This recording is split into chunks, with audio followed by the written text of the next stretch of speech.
Welcome to Thursday Night Knives. I'm your host, Bob DeMarco. It is so good to be back.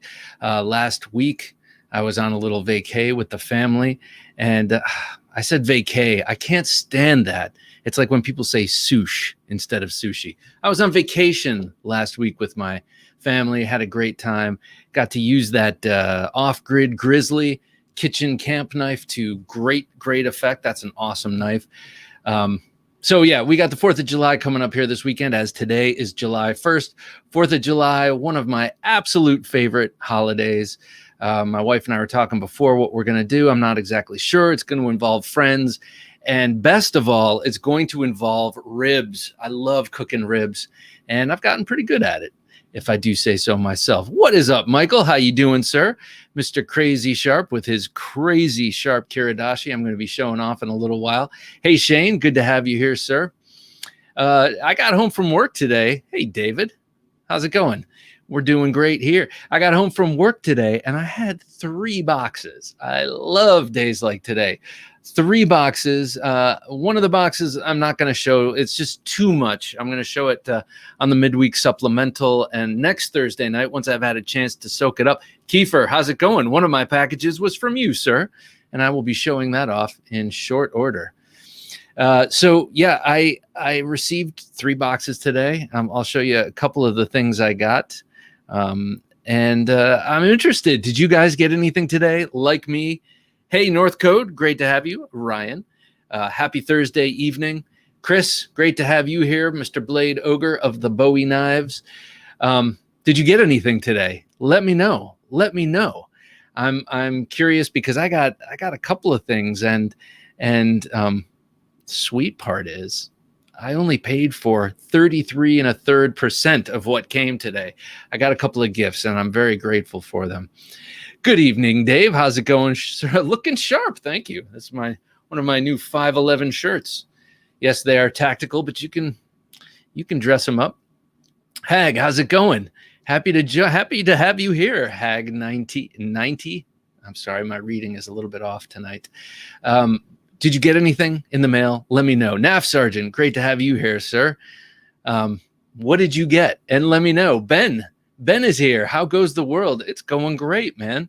It's going great. We did have one hell of a summer storm rolling over. So if it suddenly goes black, it's because summer storm.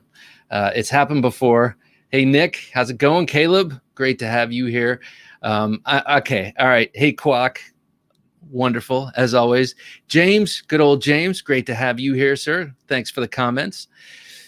And Sean, woohoo! How's it going, Sean?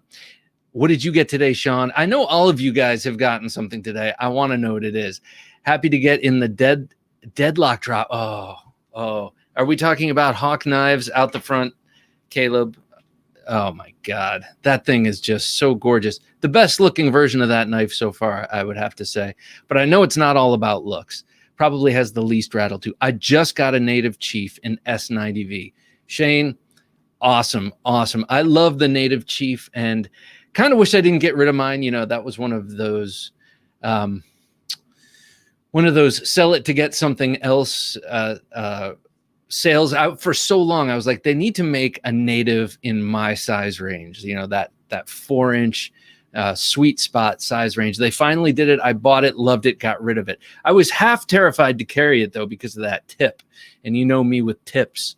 Mail call today was an off-grid Cayman. Off-grid Cayman. Excellent. We're going to talk about that for a hot minute later. And a CH Knives Spear. Now, that one I'm unfamiliar with, Dave. I'd love to see that. Did you post that on Instagram today? I am not sure. James got a nice loaner in the Shirogorov Custom Division Quantum with bronze CF. I think I saw that one. I think you posted that recently, like yesterday maybe. Great to have you here, James, as always. One of the class acts who shows up on a regular basis. Most recent package, GEC 85 with cap lifter. That sounds awesome. Covered in mammoth bark with a keystone shield. Ooh, work by Javi Garcia it's a stunner.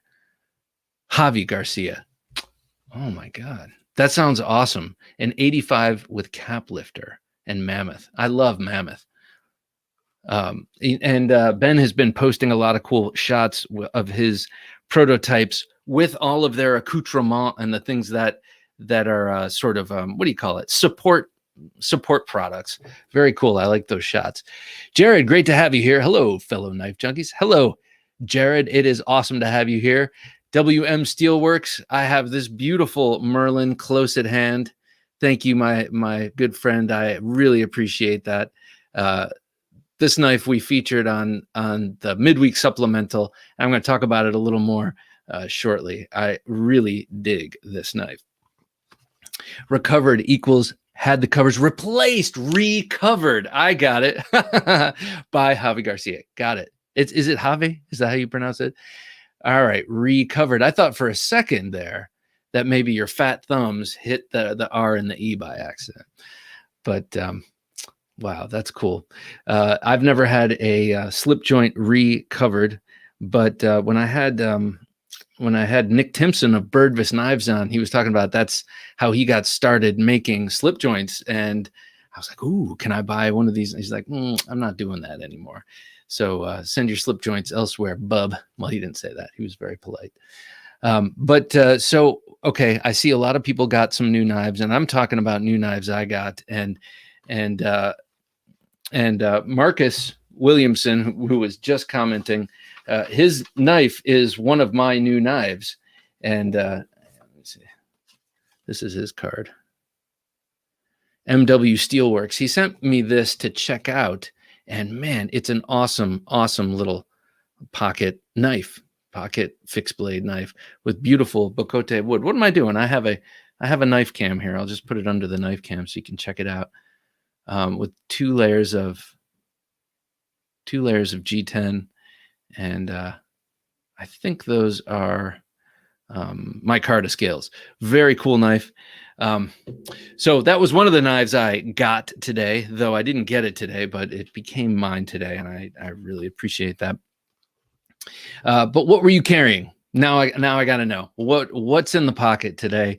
I got to show off what's in my pocket today. Here's one that I don't carry often, and I haven't carried in a while, but it's the Cold Steel Demko designed AD15. And I carried this because last night I interviewed John Demko, Andrew's brother and partner, and we had a great conversation. He's such a cool guy. I mean, both of those guys are awesome. And I had a chance to catch up with him at Blade Show and introduce myself, and we hung out for a little while and just chatted in the pit. And I thought, man, this guy would make a great podcast because we've spoken with Andrew a number of times, and Andrew's a great guy and a very innovative dude. But John also is pivotal to the business. And since their business has taken quantum leaps recently with the release of the AD 20.5, their brand new production knife, I decided to have him on, and we had a great conversation. But it reminded me of how much I like the other knives. I've been so wrapped up in my AD 20 recently that, I decided it's time to bust out a Scorpion lock for a while. And though I do not have the Demko version, this Cold Steel is pretty high fidelity reproduction. I know the joint here is different, and well, there's a lot that's different about it, but this, is the next best thing to an AD15 custom or AD15 MG, and actually the only thing beside those two. But by all accounts, Cold Steel did an awesome job, and I do love this knife. It's super sharp too, man. So was carrying this today.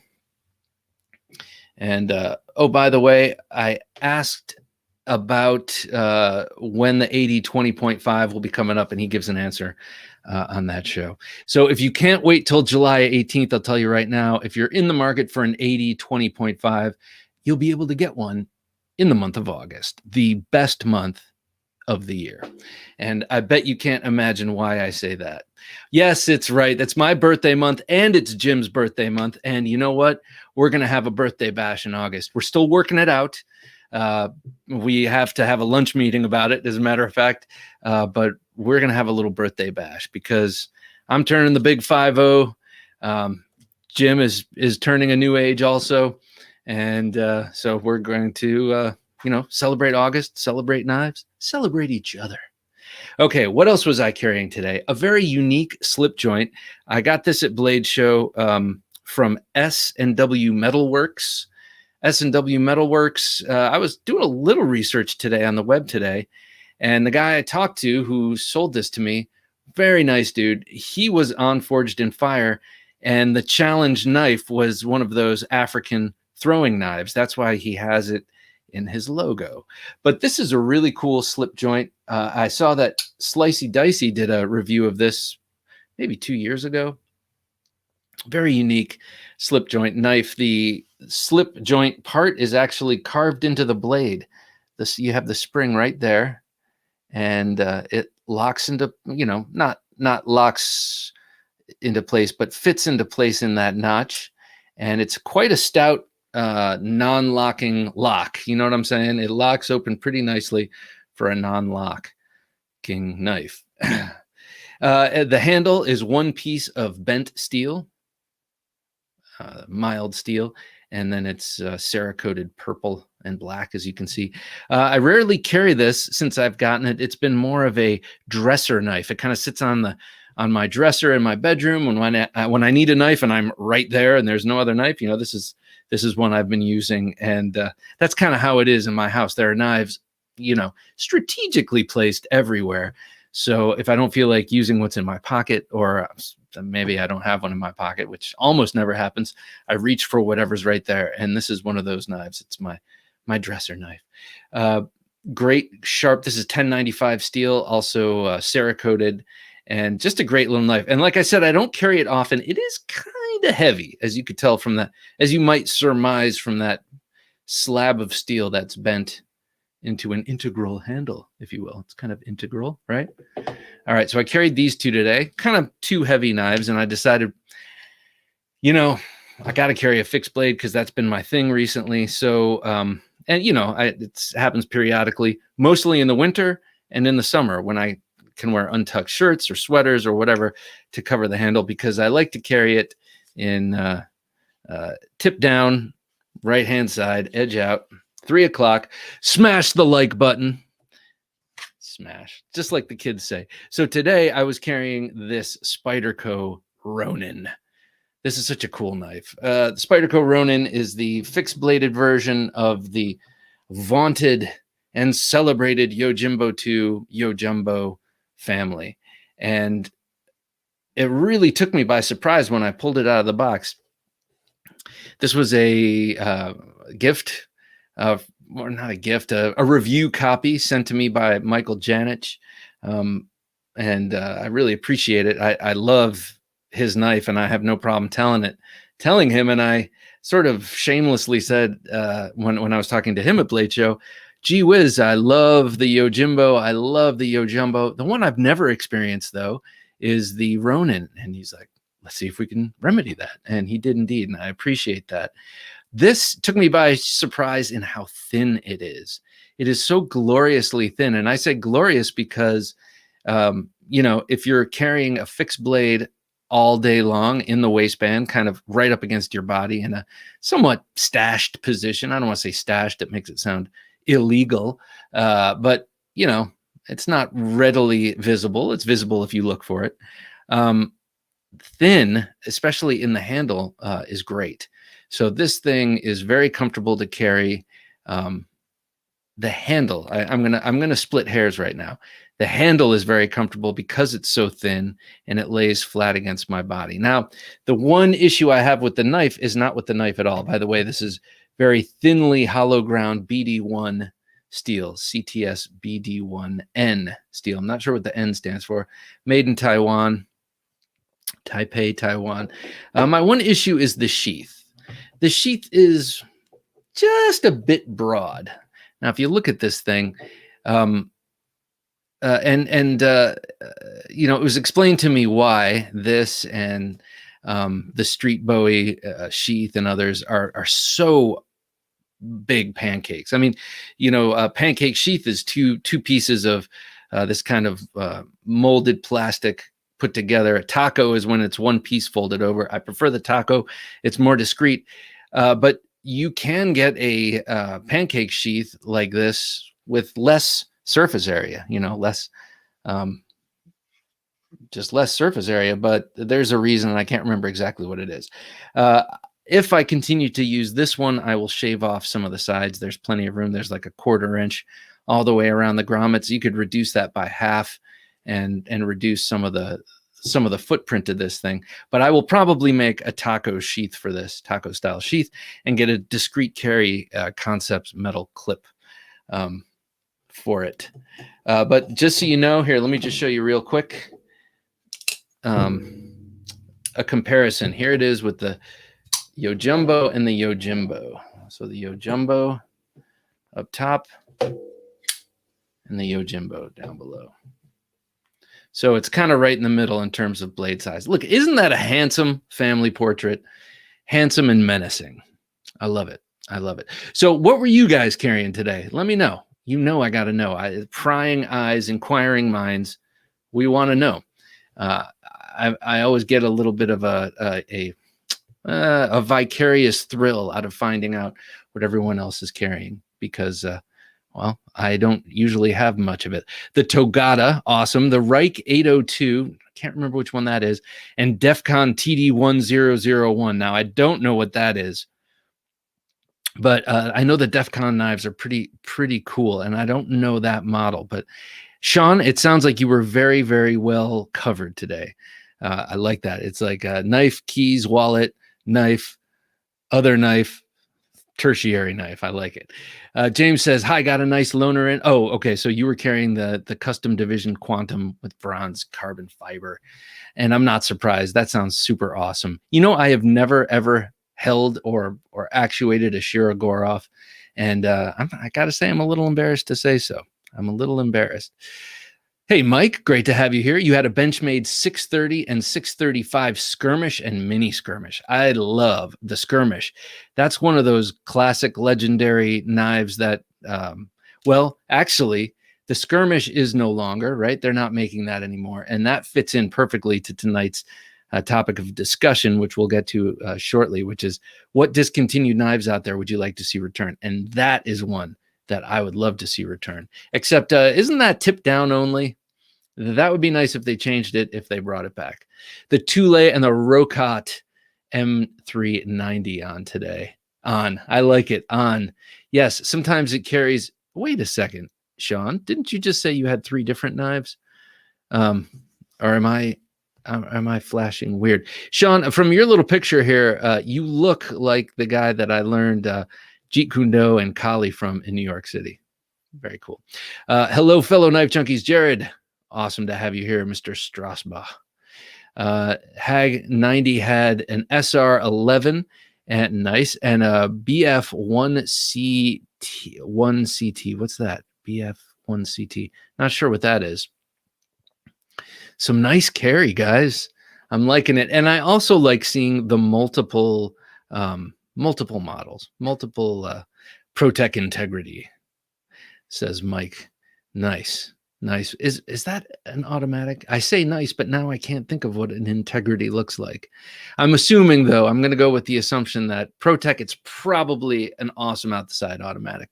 Caleb carried my Keennison Stray and Serge Panchenko mid-tech bean. I love those little beans. They're so cool. Keennison Stray. Oh my God. What? All right. Who's next? What else do we have here? I feel the envy surging up like a hot wave from my gut. Did you check out SG knives yet? They're beautiful. SG knives. Shane, I'm not sure. I'm pretty sure I wrote that down, actually. I think you mentioned that last week, and I don't think I did. All right. I got to keep my notepad right here. SG knives. Underline. David E. carried my Strider SMF. Awesome. Kraken. So that's with the is that with the knife wielding octopus on the side, and the Microtech SOCOM Elite. Awesome. What year is your SOCOM Elite? I'm curious. I do love those knives, especially the older blade models. Hollywood Tactical won a Gerber Gator. Oh, awesome! From a channel, and did that unboxing this week. I think it will be my hiking knife. The Gator that doesn't even have a clip, does it? It comes in a case. But man, that handle, I have handled the Gator. That handle feels so good. So I see why you want that as your hiking knife. It's light, but hand filling. NAF Sergeant, nothing today, laying in bed with COVID. Damn, man. I'm so sorry, NAF Sergeant. That's a shame to hear. I hope you're on the mend, and I hope you're on the upward swing. That sucks, man. COVID sucks. And the funny thing is I've been inoculated for it, and I got it, as you may remember. So I feel like, oh, the whole thing's over now. Now that I've had it, but you got to remember, other people keep getting it. I'm sorry to hear you're laid up, NAF Sergeant, but I hope your recovery is swift and complete. Kiefer 225948 had the Sebenza in pocket today. Awesome. Is that a 21 or a 31? I love my 21. I would love a 31 too, or an Umnumzan. CQC 13, a classic, says G-Man, or I'm saying about G-Man's carry.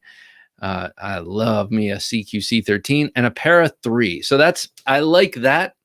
You're hitting the right marks there, because different blade shape, different lock type, different handle materials. I don't know about that, actually. I'm not sure what kind of para 3 you're carrying, but so much about that. Those two knives are different. I like that. That's how I like to run things myself. M-Tech button lock was my EDC today. Lost one last week. The M-Tech button lock. You laugh, sir, but it sounds like it's a good knife. If you lost one last week and you have another one this week. I do not have experience with the M-Tech knives, or not the folding knives. I do have experience with a small neck knife from them. It was actually pretty cool, except it was one of those knives I just could not get sharp. John R. had the Revo Berserk. I love the Revo designs. They make some really cool. I love that new upswept Tanto-ish kind of faceted stealth fighter of a knife they have out recently. Nick EDC are carrying good to have you here, sir, with that owl, carrying the newly acquired Gen 6 XM18. Holding me over until the next Hoback Husky arrives. Oh, I put next in there. Just that was my mind frame. But yeah, that Hoback Husky looks awesome. But a Gen 6, what blade do you have on that Hinderer? Hey, Alex, how's it going? I missed you too, man. You've been posting some sweeties lately. It's been good to see the knives you've been carrying, man, and good to have you here. Dave says, in the pocket today was the Benchmade Sakp folder and Bastinelli Mako folder. Oh, love the Mako. I love everything Bastian Cove puts his hand to. He's like an elegant assassin, or at least his knives, just so beautiful. SOCP folder. I can't think of what that is. Is that too much of a refrain at this point? I don't have quick enough recall to remember half of these knives. A slip joint and a pen. Kane, good to have you here, sir. A slip joint and a pen is all I needed today. Romano Lanni's clip, okay, and a Grimsmo Saga. So, I mean, it's not just a slip joint. I mean, it's a pretty damn sweet slip joint, but man, that's a nice carry right there. And August is Alex's birthday month. Alex, awesome. Unless you don't feel like divulging it, what's the date? It'd be cool if we had the same birthday. I'm the 17th. TRM Adam, awesome knife. Awesome knife. CRKT Ritual, unsure, and the Cold Steel Drop Forge Bowie for good measure. My man. So Chris Blade Ogre loves Bowie knives, and I love Bowie knives too. And man, I love seeing those Bowie family pictures you post. Sean C had an LT Wright Next Gen, very nice. Kershaw Leak and a buck 55. I love the little buck 55. And LT Wright makes some mean knives, not mean, but really awesome fixed blade knives. And David C. Anderson of Knife Center, and also his own knives, Nordbus knives, Yeah, he has his knives made by LT Wright, and they're beautiful. James Culp, good to have you here, James. I have an Ozark Trail 8607M fixed blade knife with a plastic sheath. I'm not sure which one that is, but as I've mentioned before, I think Ozark Trail gives you, man, some massive bang for the buck. And I'm partial to a plastic sheath, I must say. I mean, if I'm going to be carrying it all the time, I am definitely, partial to like the heat molded sheaths, man. Shane Gables, today I carried my Protect Strider SNG. Nice choice. Today I thumbed mine and looked at it and put it back. It's not exactly completely legal at all for me to carry it here, but sometimes I do. Just around the house. Hot Metal Knives, good to have you here. I only carry fixed blades. I like someone who only carries fixed blades, and I like that picture of either the knife about to be forged or the knife that's losing its heat treat. I'm assuming it's being forged. I carry an 8-inch Bowie with a sharp clip point. Thank you. I feel like that clip is there for a reason, and a katana edge. Does that mean it's convex ground? Curious. Is it a convex edge? That clip is there for a reason. It should be sharp as far as I'm concerned. And one of my Uko Pekka series number 55. So Hot Metal, I'm assuming you're making these and you're forging them. And I'm assuming that that's a picture of you. I would love to see what the Uka Pekka series is. It sounds to me like an outdoor smaller camp knife, maybe smaller than the Bowie with the sharpened clip edge. Now, did you make the Bowie also, the 8-inch? Just curious. And if so, I need to check you out on Instagram. I had a wee angst on me today. Oh, Stooley. Such angst. Great name. I love that. That's the one that looks kind of like well, it's evocative of an Italian switchblade, right? Agent Orange, good to have you. Hinderer Full Track for me today. Hinderer Full Track, that's a cool knife. Never had one, never hefted one, but I love it with the Bowie blade, right? They do make that with a Bowie blade. Jack Archer says, I got that Blade HQ Jade M4 Little Native. Very nice. Very nice. I love the look of the Jade M4 series knives. I used to have the Yojimbo, sold it to my good friend Nick Martino because I knew he was coveting it and he really wanted it. And I guess I really wanted the money at the time. Now I want the knife back, Nick. Just kidding. Jared says, blacked out Benchmade Mini Osborne and Quiet Carry Waypoint. That Quiet Carry Waypoint is a classy looking knife, I got to say. And the Mini Osborne. Organ knife carry. The reason is I can't think of exactly what that is. Mini Osborne. I know he designed a bunch of their knives, but in any case, organ knife guy, how's it going, sir? I carried my new ZT 640 today. Very nice knife. I like it a lot. I know a lot of people didn't like the carbon fiber scales. I was fine with it, but I replaced mine anyway, and the clip. As primary with a Spyderco PM2 in my back pocket. That's a great back pocket knife. And a GEC in the bottom of every... Nice, man. Going low profile, I see a 44. Love the 44. That was my birthday knife when I turned 46 in Gabon ebony. The 29, what's the 29? And the 62, what's the 62? I'm slightly out of my GEC frame of mind, and I'm having trouble recalling model numbers. But 5 knives, isn't that one knife too few? I'm just kidding. Organ knife guy. I'm impressed. I love it. If you count the knives on my keychain and in my backpack and stuff, I was up there with you. Zen Ali, Micarta Boker Boxer.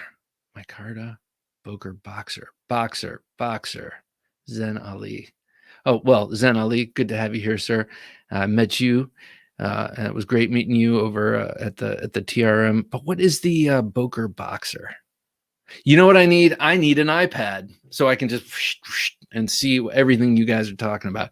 Hero Sticks, great to have you here, sir. Good evening to you. we're just doing a little pocket check. Let us know.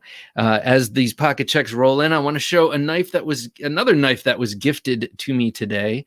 It was sent to, let's see, Ryan had a Shiro Hati, very nice, and a QSP Pelican plus a quill. A good choice, sir. I love this thing. And I love what Wingard Wearables does. It really tickles my fancy. Field Duty EDC today. Nice. That's presumably that's a Liang Ma. Can't put the Gareth Bull and drop point Mura drop. That drop point Mura is beautiful. And to me, a little bit evocative of a Terzuola folder. So light. Oh, I missed it. Spanto on the hinder bob. Great choice. So light, so smooth, and front flippy. Been carrying it a couple weeks straight. Very nice. So a budding knife junkie named Andrew. I will not release his last name, but he reached out to me to find out what this knife was. He won it, and he didn't win it. It was a trade. He traded his buddy for something. Damn it, what was it? It was a non-knife item, and his buddy gave him this. Hey, Zach, good to have you here. Benchmade Osborne for me today. Happy Thursday, everyone. Happy Thursday to you, sir. Sent him this knife, wanted to know the provenance. I received it, pulled it out, and knew immediately that it was from Pakistan. Some knives from Pakistan have a certain smell. They smell like brass, kind of. And I saw that Damascus, and I figured this is a Pakistani knife. But I couldn't find the actual brand or who made it. But I got to say, I've had some real crap from Pakistan in my day in terms of knives. This one happens to be very nice. It's got what I've determined to be a real stag handle. It's got these really cool stacked, very thin stacked kind of leather rings here, and then spacers of brass, and a funny handle shape. I actually think that this handle shape was supposed to be put on the other way. I feel like this butt was supposed to be turned 180 degrees in the opposite direction. But after writing him and telling him what I thought it was, it's also actually quite sharp. He sent me a message saying, "Keep it, Bob. I'm just happy to be a part of this budding community, be a part of this community as a budding knife junkie. I just got 8 new knives." I'm like, okay, he's got it. He's got the sickness. And he gave this to me. So I thank you, sir. I thank you, Andrew, for this knife. I really appreciate it. He didn't have to do that. This was a gift from a friend, and but he did it anyway, and I really appreciate it. And not for nothing, but this leather sheath is quite nice too. So it's nicely broken in and is now a permanent collection of the DeMarco Knives Museum, or the DeMarco Museum of the Knife, I guess I'll call it, because DeMarco Knives makes it sound like they're knives I made.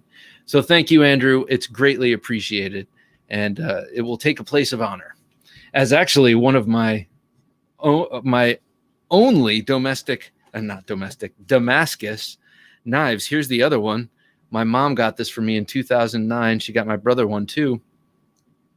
An unmounted blade. I can't remember where she found these, but it's beautiful. And if anyone knows who this maker is, I need to look him up.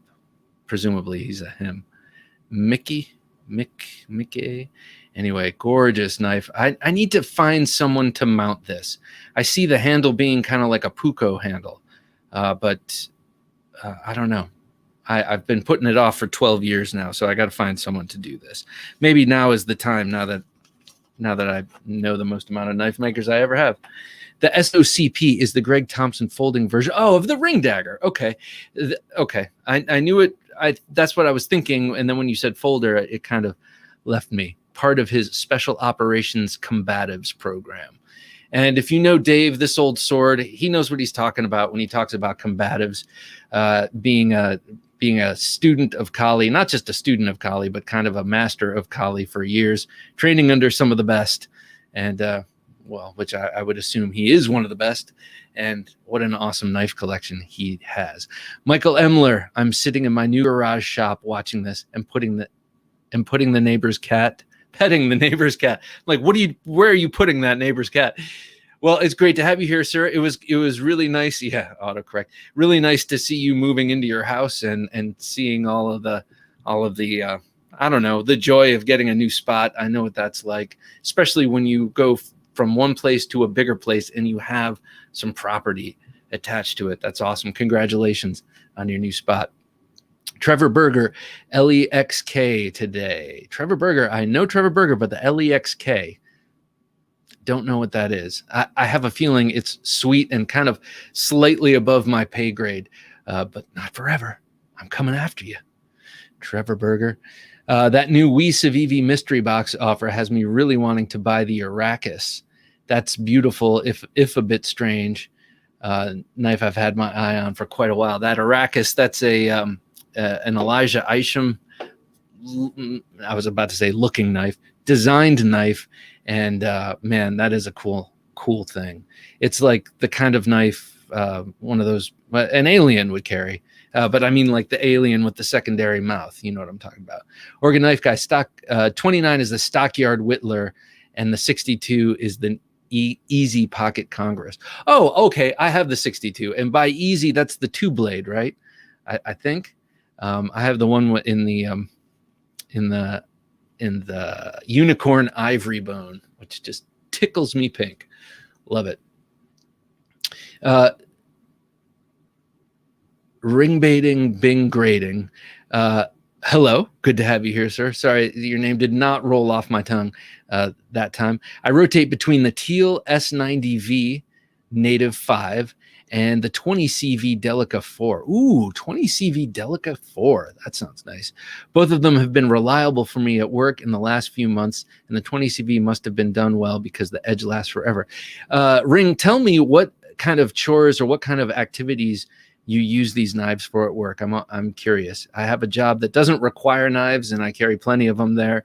And then some people actually need a knife for work, and I'm a little bit jealous of that. So I'm always curious what people are doing with those knives. Hey, Nick, great to have you here. Your ears must have been burning. I was just talking about that. Yeah, okay. No, Bob, I love my JD.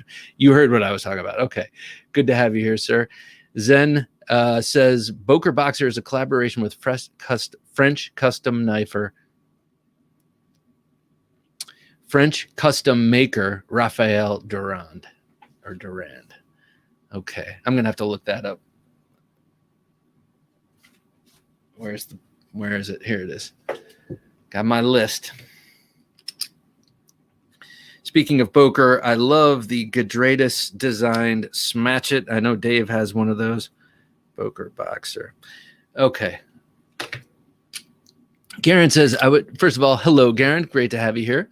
I would like to see the Cold Steel Desperado make a comeback. Yes, I am with you. Okay, so the Desperado, that's the fixed-bladed version of the Vaquero, and it had this sort of egg-shaped handle. And I looked at that. I figured that would be around forever because I looked at it forever and never pulled the trigger on it, and then it went away. And I, like you, would love to see that knife come back, and I didn't think of it. Thank you. That's a great one. Professor EDC carrying the 640 today. Excellent choice. And the GEC 44. Another excellent. That's a classy combination.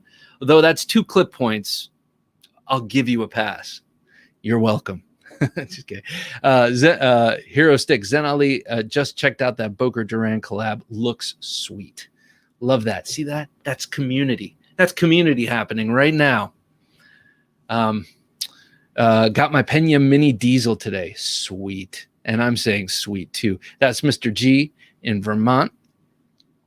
We have Peter. Hey, Peter. How's it going? I love that new De Villiers knife. Man, that's cool. That is super cool.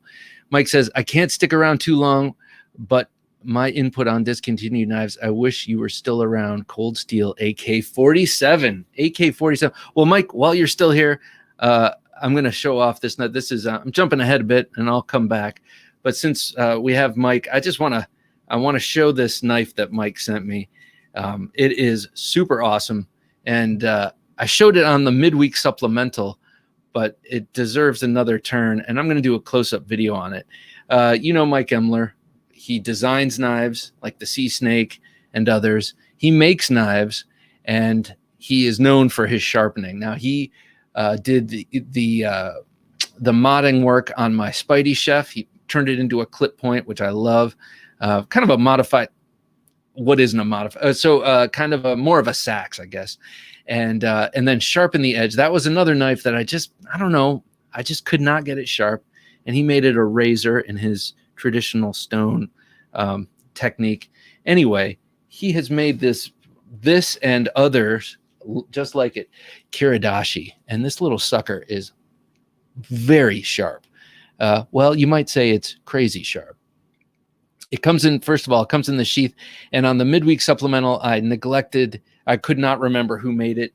And so I have it right here. It's Crash City Customs made this outstanding sheath for a knife that I have to say looks like a difficult shape to make a custom sheath, custom Kydex sheath from.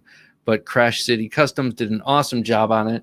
Used a little IBW or IWB strap here to hold it in. And look at this thing. Here, let me get the little cloth. But it is a beautifully chisel ground, sort of traditional, sort of modern Kiridashi. And Mike Emler knows his Japanese stuff. He lived there for quite a while. That's where he learned how to sharpen knives. I believe he did a bunch of martial arts while he was there. And so it just makes sense for him to do a Kiridashi, traditional Japanese utility knife. And man alive, did he knock this out of the park. I love the form. I love Kiridashi knives. I only have a few, and one of them I made, and it's not a Mike Emler. But I like this kind of knife enough. Oh, that's my phone went out again. I like this kind of knife enough that I'm very, very psyched that he made this and gave me one. Hang on a second, guys. Let me just get this knife cam back up and running. It's frustrating. This happened before where it just quit. Like the program just quit. Let's see if this works or if I have to totally reset it. Let's see. I'll mute it there.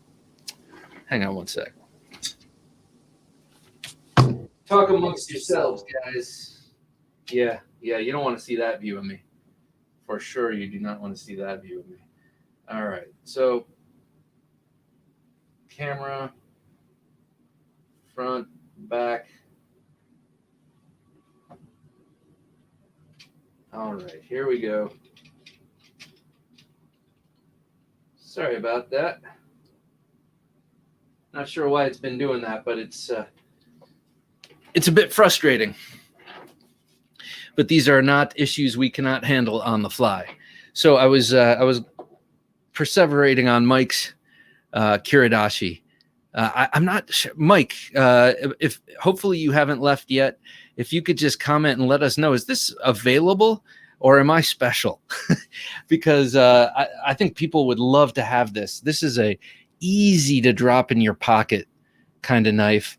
It's also a very easy neck carry. I love neck knives, so your mileage may vary, but to me this is like right up there with the minimalist and the Bastinelli, the little tiny Bastinelli diagnostic. It's like small, light, incredibly useful. This one though is very, very useful with that edge. So Mike, tell me, are these knives that people can order from you? Let us know. And then I love this rock pattern that's been ground into the periphery of the handle. It's just, man, it's just beautiful. The one thing I want to do with this that I haven't done yet is put a little leather fob on it. I love the feel of a leather fob, and the handle, it's a 2.5 to 3 finger grip here. So it will be nice to have a little fob on it just to shore up that grip a little bit. But I feel like you could really do some serious work with this thing. This would actually be an awesome feather stick maker, feather sticks. I should know, I'm such an outdoorsy guy. But anyway, yeah. So Mike, nice work on this thing. I love this thing. And I love that chisel edge. It is just so insanely sharp. but that's part of your name, right? Crazy sharp. So here it is. It's 1 3/4 inches in length, that blade, and I am very, very psyched to have it. Thank you, sir. Comment, please let me know if you haven't. Yes, I'm almost out of steel for them, but could always order some at the customer's expense. What kind of steel is this, Mike? What kind of steel? This thing is, I feel like, well, I don't know. I could be wrong, but I feel like it's a very stout. Well, it's steel. What do I know? I don't know, but I feel like it can cut and cut and cut. I've done a bit of cutting with it, and I think it's awesome.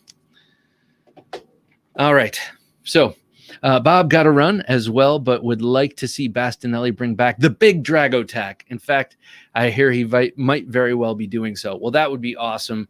I would love to see you behind the wheel of a big Dragotac, and hopefully he does it. Oh, 20 CV. Damn it, I knew it. See?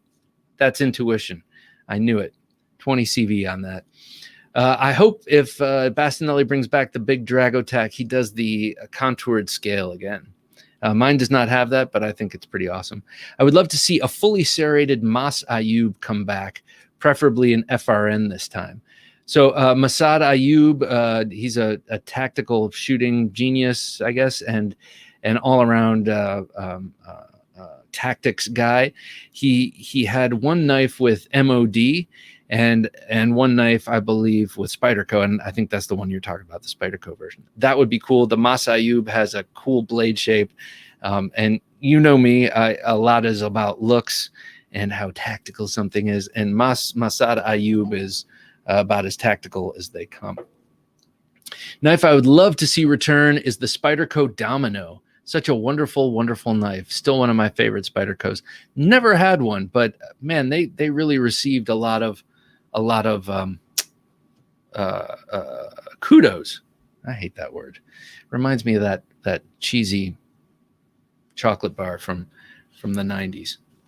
As correction, I now have 2 Boker folding smatchets, one in green micarta and one in rosewood. Whoo! Nice. That rosewood one actually looks very, very nice.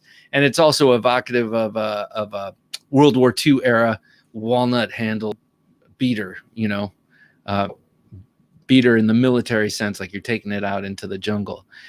Nick Martino, your new knife with the burgundy micarta, definitely one of my favorites from all your newish custom fixies. Thank you. I considered about busting it out, and then I locked it in the cabinet. That thing is gorgeous.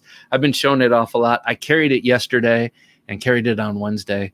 That's an awesome knife. I'm out. Glad you like it. Thank you, sir. Thank you for coming, and good luck with all the new house stuff, because I'm sure you got a lot coming your way, but enjoy that garage and enjoy petting the neighbor's cat. Take care, Mike Emler. Professor EDC, I would like to bring back urgently all ZT old great models. So necessary. The 0200 would be a cool one to see come back. I love that knife. I have it with my brother gave me that one with the serrations. It'd be great to have that one without the serrations. Now here's another one I got in the mail today. And it's quite an honor, I have to say. This one came to me from Kiefer225948, who is the president. Caleb would love to see the Lacey Szabo Spyderco come out with normal action. Yeah, that is a sweet knife. So I am now an official certified member of the Delica Club. That's right. I got not one, but 2 certificates, one of authenticity. And I'm going to put this right under here, of the Delica, because it's a dollar store Delica.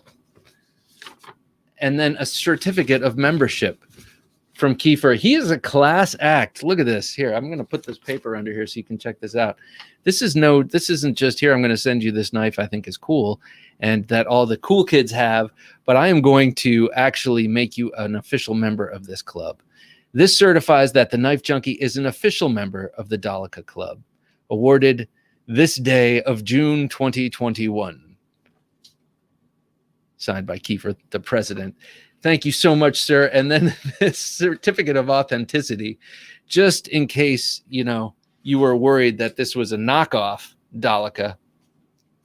Here's a certificate of authenticity, acknowledges that this Delica is original and authentic. And look at this, real gold, I think. I love that. Real gold. Man, he stops at nothing. And this is real ink too. I very much appreciate this. I am going to frame these. I will liberate some wall space in here, or maybe in the bedroom, and I will hang these up. Now here's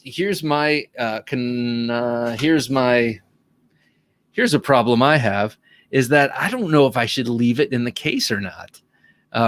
In the beautiful packaging, in the clamshell packaging, I almost feel like it should be in there, but on the other hand, I also feel like it should be liberated, and I don't want to necessarily use it because it might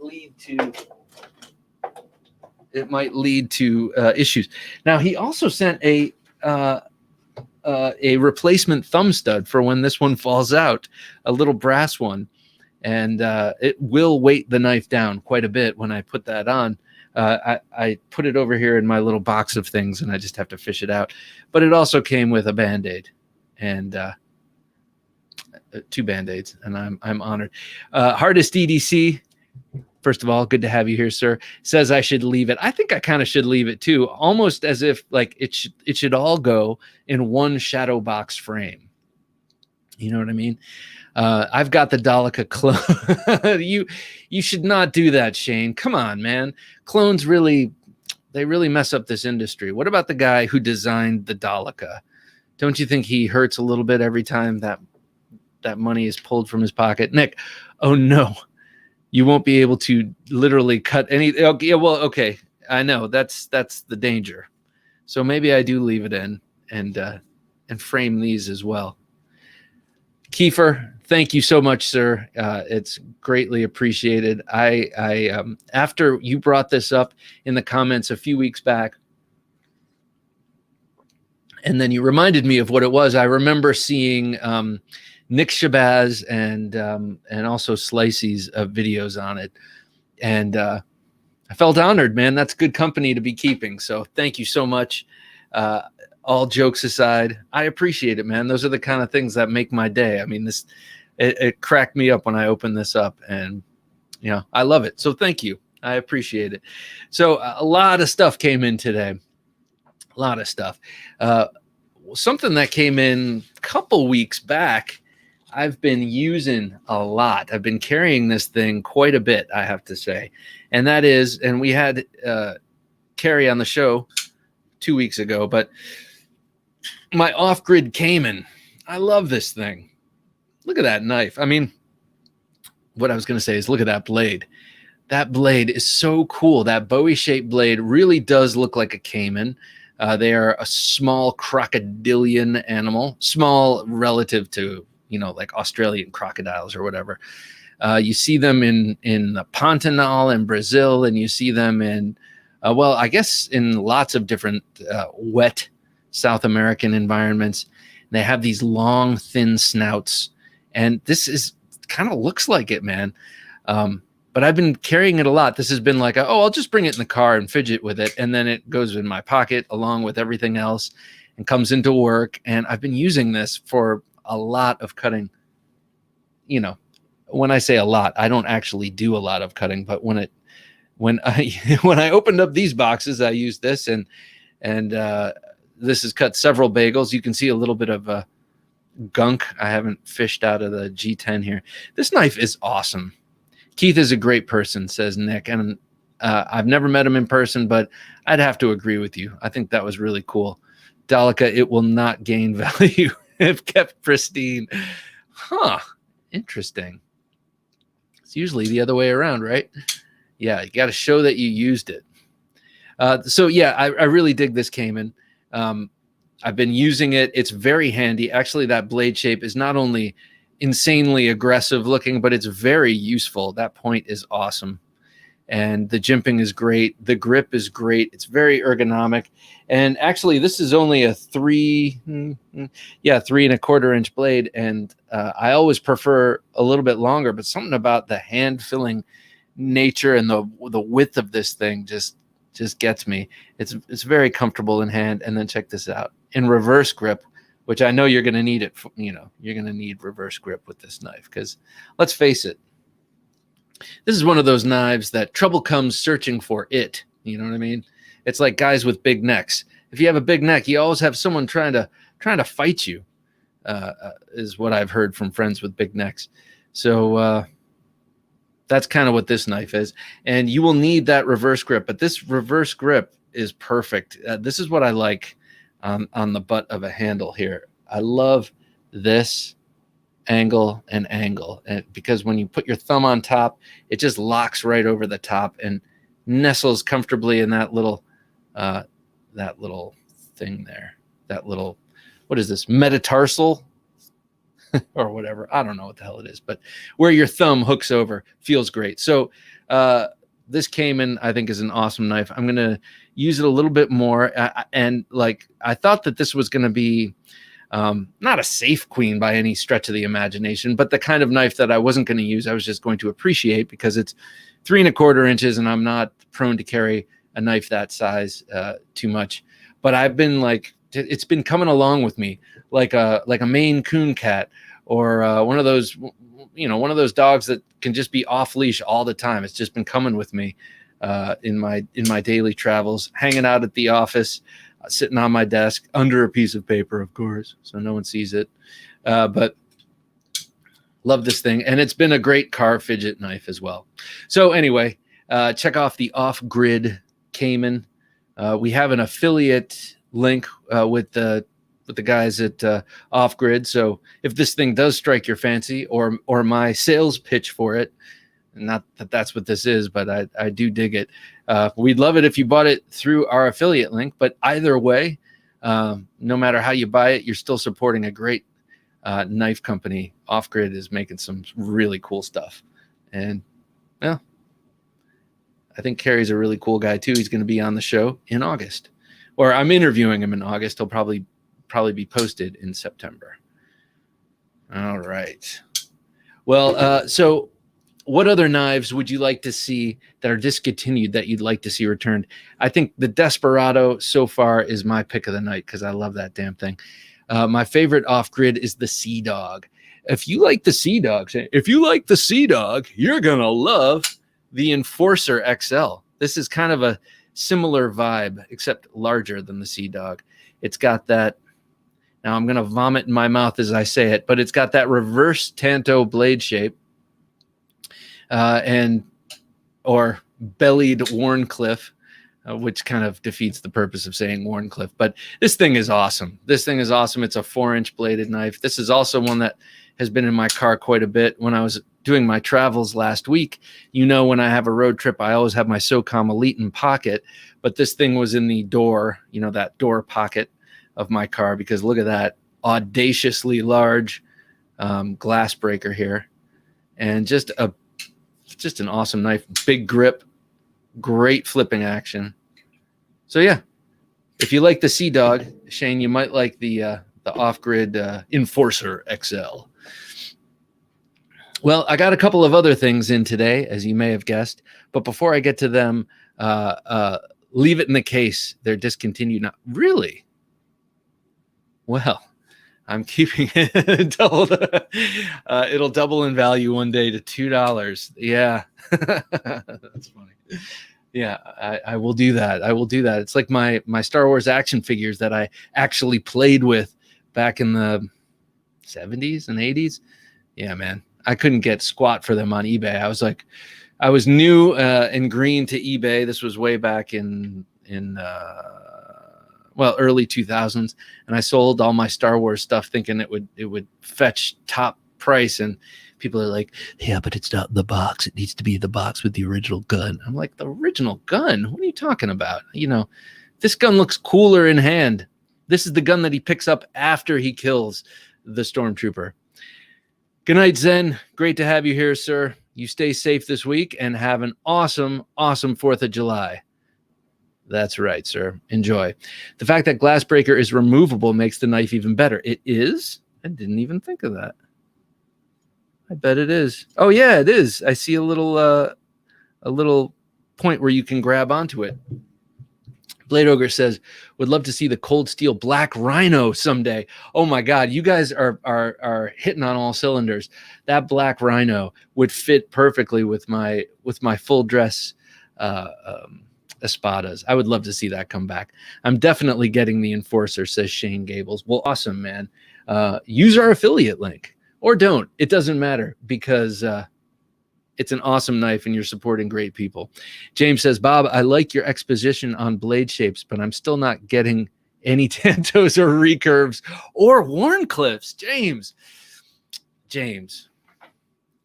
Part of me thinks you're just a traditionalist, but those are very traditional blade shapes. So maybe you just have your taste. I urge you to step out and maybe not a Tanto, though they are very useful. Maybe start with a Warncliffe. I mean, what an awesome blade shape, man. I'm sure Shirogorov makes a Warncliffe. No, they don't. I don't think, do they? Agent Orange says, I wish Chris Reeve would bring back any hollow-handled knife. Oh, those were cool, yeah. And the GEC Camp knife. GEC Camp knife. Oh, the 98? The big, that is a nice one. 98. The camp with the 4-blade, like the traditional Scout, Boy Scout knife. In their version, I would love that. I'm with you on that. Hollywood Tactical says, there was a Gerber from the 1980s that came in sort of a box-like sheath. Then you could pull it out. Oh, and the blade would flip out. The design was abandoned, and nobody ever picked it up again. I do remember that. I remember that. And the sheath was kind of semi-open, like on the top and on the bottom, right? And as you drew it, it sort of opened it up. I do remember that. And I think it was Gerber who made a sheath knife that had a sharpener built into it. And at the time I thought, wow, that's such a great idea because, you know, back then I didn't know how to sharpen a knife. And, but now I know it's just one of those pull through abominations and that would be hard on a knife. But then again, maybe Gerber wouldn't be so bad. Kiefer says, one of my favorite knives that has been recently discontinued is the Kershaw Dividend. Great blade. I must have the M390 version and the composite blade. Yes. Oh, that would be cool too, man. You guys are coming up with some great ones. I've never been a fan of the composite blades, but I don't know. I guess ZT, if anyone does it, and on that knife, actually, it looks cool because it's sort of a key frame thing, isn't it? I'm an anti-traditionalist. Huh. Someone needs to get him a gift. Someone needs to gift him a Tanto that he can't give away. And then he will be forced to see that there are other blade shapes besides modified drop point. And that is in no way a diss. I know you have like the most ultimate collection. The Demco 8015 needs to come back. It's in demand now more than ever. Yeah, but the 8020 is in super demand, and that's all they can keep up with right now. But yeah, I agree with you. The 8015, I would love to have a Demco 8015.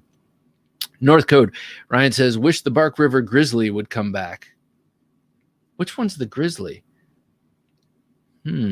I happen to have a Bark River Shining Mountain Bowie that I'm like, I keep thinking I need to sell. I love it, but it is just on the other side of what I need right now. So if you're interested, let me know. Spyderco Lion Spy.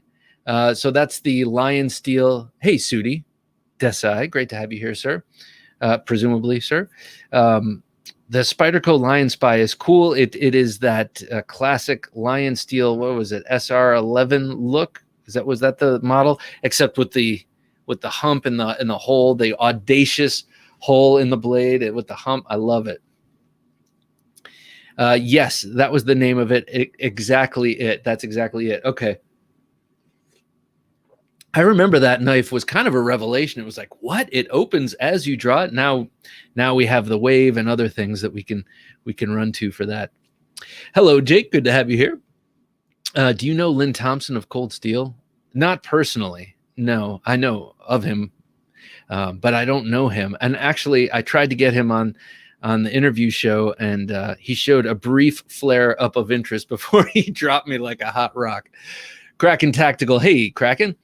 Hi, Bob and guys. How's your Thursday night going? It's going fantastically, sir. Fantastically. I've been enjoying checking out your knives on Instagram. Quack Fam says the Void XL is my favorite model of Brian Nadeau's. As of this year Blade show, it is sadly discontinued. You never know. You never know. He's working on a new run of Arch Nemesis, which to me is not only my favorite Sharp by Design Brian Nadeau knife, but it is probably one of my absolute favorite folding designs. It is just so gorgeous. It hits on all cylinders. Did anyone bring up the Chris Reeve tie lock yet? No. But when I showed this one off a couple of weeks back, right after Blade Show, someone mentioned it because it's got, somewhat of a similarity. That would be a cool one to see come back. Shane says, I think they need to re-release the sleeve for $800. I think you're right, man. I think you're right. And just like anodize it bronze or do something slightly different and then just up the price. The Samjock is a tremendous weapon. I'm not sure if that's how you pronounce it. That's how I've always pronounced it. Yeah, that is cool. That's like that sort of 4 foot long, flexible, like semi-flexible whip-like thing that you could just, looks like you could just tear someone in half with it. Yeah, they haven't made that. I think they do not make that anymore. I love the special projects wing of Cold Steel with all their crazy weaponry. Like I have a sword cane that I had to get once when I hurt my ankle. And so now, now I have a sword cane, and I wouldn't have if it weren't for Cold Steel. I always thought they should have made a sword umbrella and have the same sort of Cold Steel sword inside with the same really stout Cold Steel construction, but with Kevlar. So when you open it up, the umbrella, it's like bulletproof. I thought that'd be cool and kind of right up Lynn Thompson's alley. I went so far as making a drawing, and then it petered out right there. Hollywood Tactical says, I want to see the Schrade Viper out the front come back.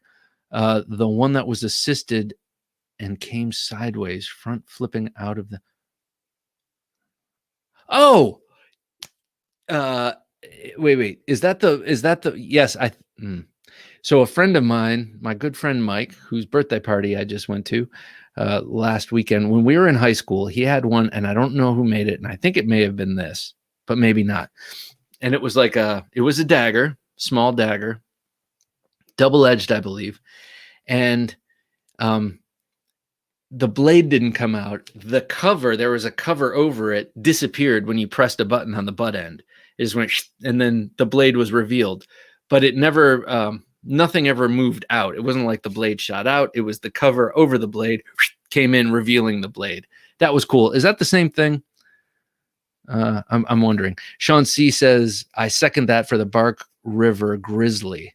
I've got the cub and want to complete the pair. Ooh, that's frustrating, man. That's frustrating, especially when something gets discontinued and you're like halfway there. I have the Samjock hanging from my front door handle. People mistake it for a bedroom door. You've been a very bad boy, Kraken.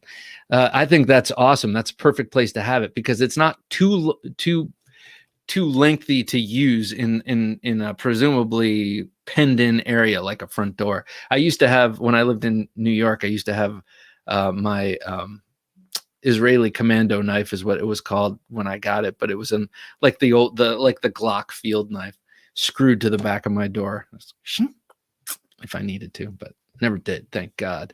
But someone actually, so this is just incidentally a story, and this was Bob, gentlemen, got to go to bed. Hope you all have a great night. Thank you, Kiefer, and thank you for my new membership. I really appreciate this, and well, I like counting myself in good company here. That apartment building in New York where I had the knife on the back of the door, someone was once followed in the door, in almost into their apartment. Someone tried to jab them with a syringe full of bleach. Fortunately, the person slammed the door on their hand. They dropped the syringe and ran off. And when she went to the police, that's what it was. Isn't that nice? Isn't that nice? It was right around the corner from Bellevue, which is a famous mental hospital. And I'm definitely not trying to make fun of anyone with any issues. It's very sad. I saw a lot of those people walking the streets because they would just dump them out on the street.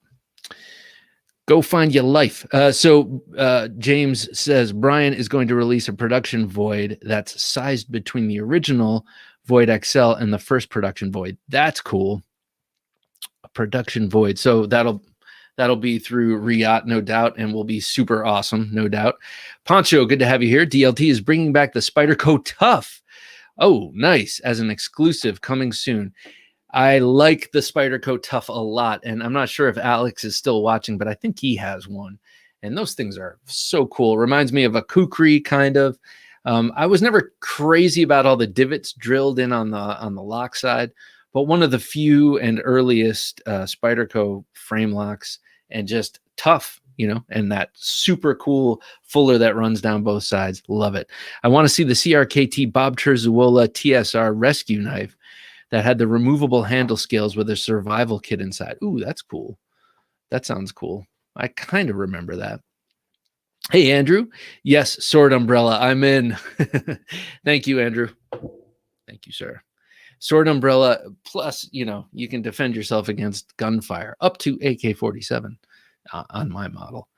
Sudi says, Tanto is so utilitarian. I agree, especially if the front portion, which I can never forget, never remember what that front upward portion, if that's totally flat and you've got the flat ground thing, you can use that as a chisel quite nicely. Hey, Ben, how's it going, sir? Hello, Bob. Good to see you, man. It's good to see you too. How's life treating you? I can't complain, man. I'm busy all the time. How about you? Busy all the time. I got no complaints either, man. I got it good. I think you got it good. I think we got nothing to complain about. So yeah, we're just hanging out, man. You're in a different, maybe the same room, but different camera angle than usual. Yeah. So I guess the one thing I would complain about is I've had the same Apple MacBook Pro since early 2013. That's 8 years on one computer. Yeah. I use it, 6 days a week on average, hours a day. I thought it would never die. I was wrong. You on your phone right now? I'm on my phone. Yeah. So I'm on my phone and I've got no computer. So it's like I'm having withdrawals because I can't get any work done. But I took it to the Apple store and they checked it in. They're going to try to tune it up for me. Man. Yeah, it's funny when you go to the Genius Bar, it's like people who, it feels like, shouldn't you be in school right now? What are you doing? Get your hands off my computer. Yeah. But of course, they know way more than we do. Yeah, it's in their hands, and I'm praying. Oh my God! So how's things with Jack Wolf? Good, real good. I made the announcement on Instagram. I don't know if you heard it. Riot got a bunch of big orders, pushed me out until next summer. Yeah, I saw that. A little disappointing, but it gives me an opportunity to get some more models in the pipeline and work on my distribution network. Other than that, I've got a couple cool things I'm cooking. Too soon to mention them because I don't want to jinx myself. But if this stuff works out the way I'm planning, hopefully I have something cool before the end of the year. Awesome. Hello, OCD, and also hello, Hawaii Knife Guy. Great to have you here. James says, I'd like to see the comeback of the discontinued candy bars. Anyone remember 7-Up bar? I do not. We're talking about, Ben, we're talking about knives we'd like to see come back that have been discontinued. But I did not see an official. I saw in one of your Instagram posts coming in summer 2022, and I was like, whoa. And I figured that that's what happened, or I just figured that I didn't even figure you got pushed. I just figured their schedule is what it is. And it's, they've got a lot of knives to make for a lot of different people, as well as their own lines. So I just figured that was the production schedule. But yeah, she told me that from the time she and I had last spoken till the time we spoke again. So kind of like before Blade Show, after Blade Show, they had more orders in a short period of time, I think, than they've ever had. Oh, wow. It tripled. Basically, it bought up their production time until next summer. So, and you know what's going on in the world right now with material shortages and stuff like that, it causes people to kind of panic and then over order. And Yeah. it always compounds the problem. And great for them. They can afford to put in really large orders and hopefully secure inventory. No one wants to be without inventory. But then if you're not the one who got in a gigantic order, you're at the back of the line. Yes. Yeah. I have a good friend in Ohio who owns a really cool and unique bike shop. They sell some really high end stuff and then some more affordable stuff. And they have had straight across the board, what do you call it? Supply line issues. They've had to shift into like building wheels and doing a lot of other, more mechanical stuff because they just can't get the bikes or the parts. Hey, Blade Banter, great to have you here, David. Great packaging for Jack Wolf knives, like the product directions. God, my reading. Thank you, man. Sorry. Thank you. Yeah, Bob. From what I understand, it's affecting like not every industry, but a ton of industries. Yeah. These material shortages. There's chip shortages. There's metal shortages. It's like there's labor shortages, and it affects everybody. That's the weirdest thing, the labor shortages. I know, if you pay any attention, there's labor shortage in the United States, but no dearth of jobs right now. It's like people would rather kind of get their check and not go to work. I don't know. I don't want to get political or anything, but yeah, there's all sorts of shortages and it's crazy. Red says, come on guys, hit the like button. That's right. Hit the like button. So, Bob, I thought I'd show you this. I mentioned it. Yeah. Oh, so goodness gracious. This is the 85 right here. That's been recovered, right? Recovered. I don't know. That's what we all call it. Recovered. I don't know if there's a better word. And so that's called the Keystone Shield. Kind of looks like, the Keystone State in an shape, arch. a Keystone. Yeah. Yeah. But it's got these like radiused sides. Just really, really cool. Wait, the shield does? Yeah, like it's not, I'm trying to get this just right. It's not like a perfect V. It's almost like a hollow ground. Oh. You see it? Like it's kind of that. Yes, I'm seeing. It's real subtle, but it's like real Art Deco looking. Yeah. Ryan says, hey, Ben. Yeah. I do see that. Oh my God, that is beautiful. I love the bullet end shape. Yeah. I don't know if you noticed it at Blade and I noticed it at ICCE, but someone out there must have harvested a bunch of really cool mammoth, recently because there was some beautiful slabs, like beautiful. They're not cheap, but they are exquisite. Now, do you mean in the on the material tables? Yeah. There's like a few vendors who pretty much just carry it, and they've got them all paired, like usually rubber banded together, two pieces. Yeah. With just like the craziest colors, God. And bark and cross cut and all kinds of stuff. So it's like I think that stuff kind of comes in waves. You know what I mean? Yeah. And man, that's gorgeous. There's been a lot of that good stuff that's come in. So this is bark? This is called bark. This would be the outside of the tusk. And then interior mammoth would just be more of like that edge color, but kind of throughout, like more like ivory. But the bark is where you get all the cool color variations and texture. It's really hard to work with because like when you get a slab of it, they have to cut it on the back side, not the front side, because you grind off all this, character. Yeah. So it's pain in the ass to work with. And from what I understand, like it stinks when you grind it. Oh yeah. Like it's organic. 5-million-year-old dead walrus, or a woolly mammoth. I mean, that's funny, man. Yeah, it stands to reason that it would stink when you grind it. Most things stink when you grind it, but I mean, like that's just from a dead animal here. That's funny, just man. a petrified dead animal tooth. It's not going to smell good. Shane says, Bob, have you seen Hawaii Knife and Gear Customs Koa scales he makes? No, I have not. Have you been? Are you familiar with this? Koa is really cool. I do love Koa. No, I have not seen those. Hey, can I show you something cool I got today? Absolutely. Check this out. I'll hold it up here first. Oh, sweet, dude. You're on a major tomahawk kick. I am. What's that? Yeah, there we go. There we go. So this is the signature tomahawk from Wingard Wearables. You know, I've shown this off a bunch of times. And I say signature because this is I think this is the one that Zach takes the greatest pride in. It's got this severely angled chopping head and then this nasty sharp on the bottom talon for trapping and gripping and pulling. And then it's got a file branded hickory, American hickory handle. And this thing is light, dude. It is so light. It's just,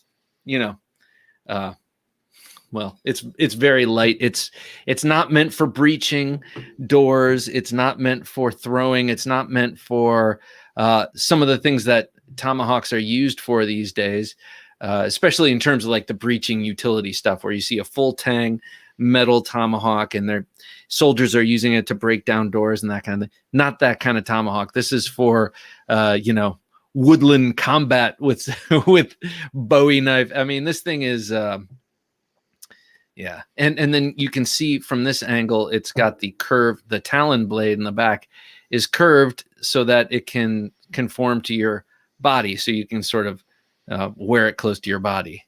And that's the whole wearables part of Wingard Wearables. And yeah, so I've been on a tomahawk tear. I think I don't want to say it ends my tomahawk tear, but I need to settle down. I've been spending money like it's going out of style. OCD for EDC. I can attest to the smell while grinding tooth or stag stinks like hell. Oh my God. Bob, that thing is sick. That thing looks like you could whip it around fast as can be. Yeah. Here, if you look over here, at this shot, you can just see how it's relatively small, but it's a 16-inch handle, and this angle here, it's a little strange looking when you first see it, right? The way it's angled this way, but it's perfect for digging in. It's sort of like the only thing I can think of so far is it's sort of like what a recurve does to a knife blade, that angle does to a tomahawk chopping blade. And then you have this side, this kind of thing. Yeah, I'm just digging it. I'm digging it. And, who knows? Maybe this will be my bedside weapon. So in the middle of the night, I pick up this and a Glock, and it's like, any robber sees a naked guy with a tomahawk, I think he's gonna leave. Yeah, leave or laugh. Hopefully it's leave. Grinding ironwood sucks. It burns your nose like acid. Ooh, geez, man. Some of these materials, like bring back the Hinderer XM24. That thing looked wicked. Sean, I don't think the XM24 has gone anywhere. I just think they rotate their production of them. They have released skinny versions of them in the last maybe year and a half. But yeah, I'm with you. I love the 24. I have a couple. I have two of them in Warncliffe, one in Bowie, my two favorite Hinderer blade shapes. And to me, the length of the 4-inch 24 blade allows for the full expression of those beautiful shapes. Whereas on the 3.5-inch version of the 18s, the shapes feel truncated, kind of like taking a 12-cylinder car but making it a 6-cylinder and shortening it, like that little BMW convertible they were making for years, the X series. To me, I always thought that would be a beautiful car if they just stretched out the front end. It's kind of the same thing, for what that's worth. There's a couple Great Eastern Cutlery number 15s I'd like to see them make again. Some haven't been made for years. Which ones? So have you ever seen the electrician's knife? They made a knife called the electrician's knife. Based on the classic with the screwdriver and the with the full length screwdriver and the wire stripper kind of thing. It's got So it's got a spear point blade or sheep's foot blade. So that's typical. And then Mhm. the other tool, it's a drywall saw. And then at the end of the drywall saw is a screwdriver flat. What do you call it? Not a Phillips, but a flat bladed screwdriver Yeah. tip. And then that tool is on a liner lock. Yes. Like a traditional electrician's knife. Yeah, it's like a real old fashioned pattern. And they made it, I think, only once. And a few different, they did like a Cocobolo, a Knife Bright. What else? And they did a couple in OD Green Micarta. Ooh, And it's nice. just cool because it's unusual, you know? Yeah. And Yeah, but like you're saying, that electrician's knife was a real common and popular slip joint / traditional. I mean, I got a couple of them from my grandfather, and one of them has, and they're all wood handled. I think walnut. I think, but one of them has the name of a hardware store. They were just kind of giveaway items, or of things that people used a lot, so they were very common. I love that. I love that they made that. Wasn't Brad Pitt naked with a tomahawk in Legends of the Fall? I don't know, Tim, but I certainly hope so. I don't know, but I appreciate the comparison to Brad Pitt. I see what you're doing there. Yeah. Yeah. Another one I'd like to see him do would be the so brass like loop. a crown lifter. So like they just did the crown lifter in the 85, but the original crown lifter was on a 15 with a clip point. And so it's like, it's just like you're or what do you call it? Your farm boy, but instead of a spay blade and a clip point, it's a clip point and a bottle opener. And Right. that's like, they could make 1 million of them and sell 1 million of them, but they just, for Yeah. whatever reason, haven't remade that since, I don't know, maybe 2013, 2014. I've got the cap lifter with the sheep's foot blade, Right. and the easy open notch, which I like a lot. Ben, I have a cheap slippy with a razor style blade, and I love the shape, but mine is horrible. Are you going to do anything like that? You've been posting one like that. What do you mean a straight razor style blade? Like a Warncliffe blade or a sheep's foot blade? He probably means. I think he means like the one you posted today or yesterday, the Tom's Choice with the one arm blade. Oh yeah. Good call. So that was going to be the third thing I need GEC to make again, is make another one arm knife. Yeah. Like they made the number 15 once. They made those TC Barlows I was showing. I didn't realize how few numbers they made those in. There's not many of those floating around. And then they did one time the 85, the bullet end, with a one arm blade. Really? Yep. And then they also actually did a number 35 in the farm and field called a calf pen, I think. Calf pen. No, the calf roper was the 66, calf I believe. Pen. But yeah, and it's a two-bladed knife, and it was all micarta, and the other blade was like a small Warncliffe or a coping blade or something like that. Right. I remember that. Those hung around for quite a while. You could get those for a while. People weren't jumping at those as much as some of the other farm and field knives, but now they're gone. So yeah. Everything they make is gone. Did you see what they're making next? They're making these little keychain knives. Yes. It looks like a mini barber's razor, hollow ground.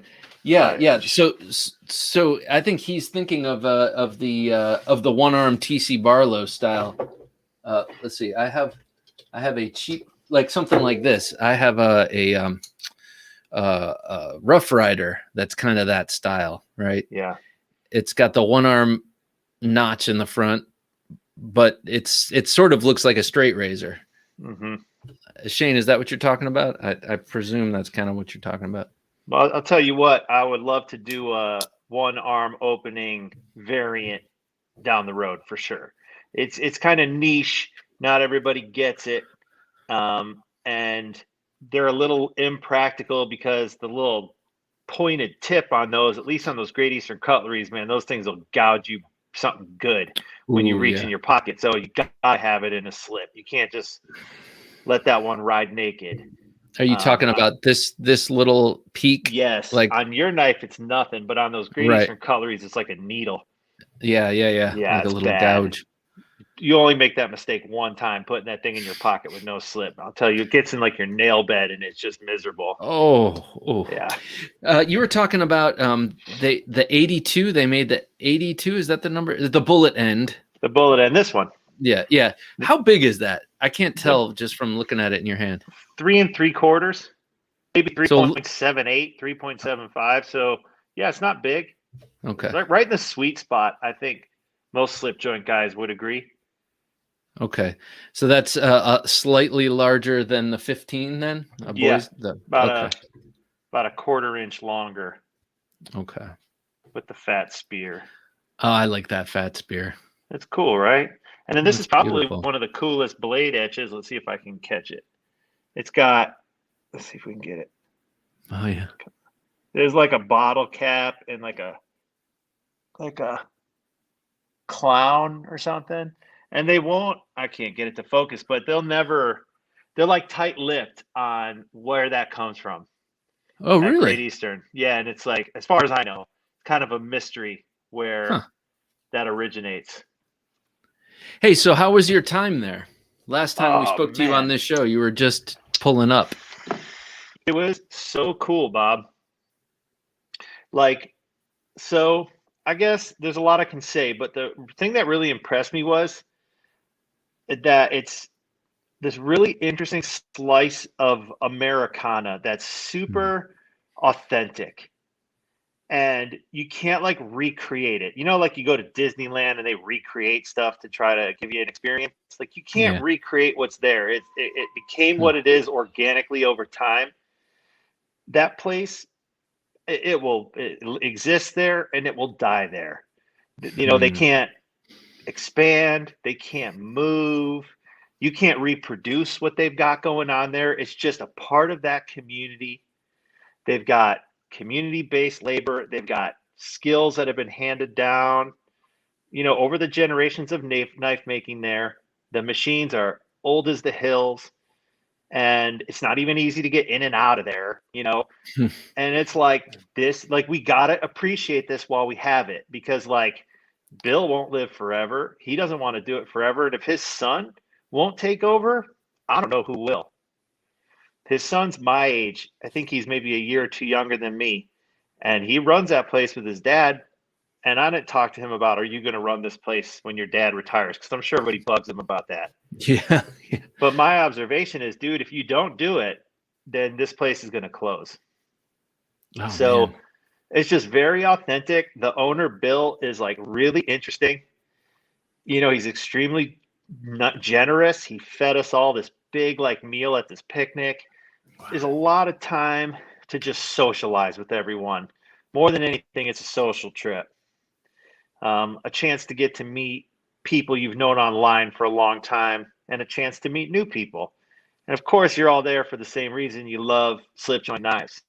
Yeah. So, you know, on top of that, that part of the country is just beautiful. That western, it's like right at the edge of the Allegheny Mountains along the Yeah. Allegheny River. There's like a natural forest right there. And I swear, like, I don't know if I said it when I talked to you last time, but like Bigfoot's living there somewhere. That's where Bigfoot is. He's got to be there. You know? That's funny. That's funny. I've Yeah. recently gone down a Bigfoot rabbit hole. I'm listening to Oh, all these man. encounters and stuff. That's funny. He's there, Bob, because like these woods are dense and it's like hilly. Like the hills just climb right off the road and almost go like straight up. And you're like, damn, Wow. like how do people get around in there? You know, like that looks really treacherous. I'm like, I Yeah. know Bigfoot could get around in there. Yeah, man, that is funny.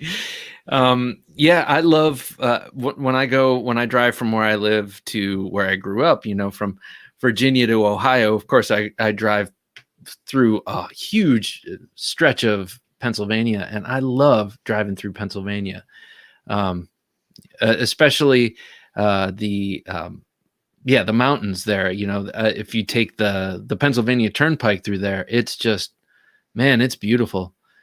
Hawaii Knife and Gear says, I grew up in PA. Definitely got Bigfoot out there. I believe that. 100%. I believe that. But There then was again, one I'm in a part. role. Oh, sorry. Go ahead, No, go ahead. Bob. No, you please. So I was driving between where the factory's in Titusville, and I stayed in Tidiute. Tidiute was like right on the Allegheny River. That river is beautiful. I drove like all the way up it from Pittsburgh to Tidiute. So anyway, that road in between those two towns, like 20 deer over like 16 miles or something. Like they were Wow. everywhere, and it's just kind of cool, right? You obviously don't want to hit one, but you're Yeah. also mesmerized when you see them all over the place. Yeah. And it's like, you just feel like that's kind of a special thing when you're out there and seeing stuff like that. Yeah. Nick and his girlfriend, Nick Martino and his girlfriend are going camping there soon. It's funny you mentioned that, like the Centralia is a pretty creepy place too. Centralia. I'm going to have to look that up. I love these kind of stories, creepy things happening in the woods. But you're also in Arizona, so that you're, or at least in the part of Arizona you're in is quite different, right? It's more deserty, It couldn't be any more different. right? Like I And then live you in go to this lush mountainous environment in Pennsylvania. It's just a beautiful change. yeah, it's like it's a lot for your senses, you Yeah. know. Like the air is moist. There, like I was driving at night through the fog, and like you could hear all the crickets and and all this just like animal activity out there. I was driving with my windows down, and it's just like I went to a new planet. Yeah. So it's a real treat for me. When Yeah. you get out into the desert here, if you're from a place like even Virginia where you're at, you come here, you're like, holy shit, this looks like Mars, you know? Yes. Yes. Yeah. I mean, Virginia, it's the Virginia, Ohio, where I grew up. It's all kind of super lush, green as green can be, 3/4 of the year.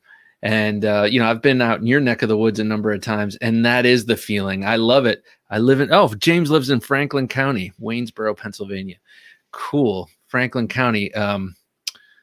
I just recently drove through Franklin County. Beautiful territory. But being out west, yeah, it is like that. To me, it's that shock. It's like, oh my God, you feel the mystery of the desert and all of that. Centralia has been on fire since the 60s, underground coal veins burning that they can't put out. Jesus, that's crazy. crazy. It's a ghost town now. My great grandfathers on both sides of my family were Italian immigrants settled in Pennsylvania and were coal miners. So who knows if one of the mines they worked way back when could be one of those mines. This part of Pennsylvania where the factory is where the birth of the American oil industry was. And so that's part of their history and heritage there. Like they kind of tapped all the oil out relatively quickly before they started going looking other places for it. But I started hearing all these, like, they like to talk about their history up there, all the locals. And so they were talking about how there's like Oil Creek, and there used to be oil like on the surface of that creek because it would occur naturally. And like the Native Americans would ritualistically like burn it. And so it looked like the creek was on fire and just all sorts of, interesting stuff. And they GEC uses that oil wood, don't they? That they for the depth rods or whatever they were called that they used for their oil wells. Yep, oil sucker rod wood. Oil sucker. And they were rod. these rods. I don't know exactly what they used them for, presumably to like get that stuff flowing or something. Randy, the dude who's the engineer, he's pretty active on Facebook. So if you ever want to get kind of some of the historical information straight from the source, he's really good. And he's posted a lot about that oil sucker rodwood. But yeah, I know they don't obviously use that anymore, but these pieces of oil saturated wood are all over the place. Right. So they reclaim them. So as a slip joint aficionado, would you say if you have GEC knives, hold on to them, period? Oh, yes. I mean, my impression is this, like, we're lucky to have essentially a 100-year-old operation still going. And the only reason it happens is because, like, one dude has the passion and drive to insist that it has to happen, and there's a town that's just properly situated to support the effort. You know what I mean? Because like it's like a perfect recipe. Like if we were just talking about, hey, all you need is a CNC machine and someone who knows how to operate it and follow these blueprints, and we can make this widget. It's not that. You know, it's like he said on a multi-bladed knife, there's over 200 operations. So it's like labor intensive, it's skilled labor, it's these old machines, and it's like a local knowledge base. You can't look it up in a book, you know, you can't take a class. So absolutely, I think those are, I'm biased, of course, right? But to me, it's art, it's functional art, it's historically significant. And if they stop making those things, no one else will, I don't think, for the next 100 years. I don't know how they can, you know? Yeah. And with that level of authenticity. Yeah, it's just, you know, like unless someone comes in, I just don't see it happening. You need those machines, you need those labor practices, and you can't just reproduce that anywhere, as far as I can see. Wow. Hawaii was just saying, Knife and Gear was just saying that where he lived in Berks County, that's where they got the black granite for the war memorial, the Vietnam War Memorial. And if you've seen that in person, it is stunning, stunningly impressive. I mean, the memorial itself is stunning, but the granite from which it's carved is, it's gorgeous. It's the kind of thing you look into and you feel like it absorbs light, but you can also see like for miles into it. It's interesting. Yeah. I was going to say, I also had the chance to spend a little bit of time in Pittsburgh. Like my flight was out of Pittsburgh, and a friend of mine who I know from the collector community, that's where he lives. And he's like, hey, why don't you come have lunch with me before you catch your flight? And so I'd never spent any time in Pittsburgh, like ever. And so we went to, I think it's called the Strip District. And it's just like a part of Pittsburgh. And dude, it was like alive with people. And it was super diverse. And it was like, I guess it was a Sunday and it was nice out. So it's a good day for people to be out. But I got a really cool first impression of that city. And all the bridges and the water, and there's hillsides and old buildings. And it just seemed like a cool place to spend a little time exploring. It's funny you should say that because I've only ever kind of driven through it.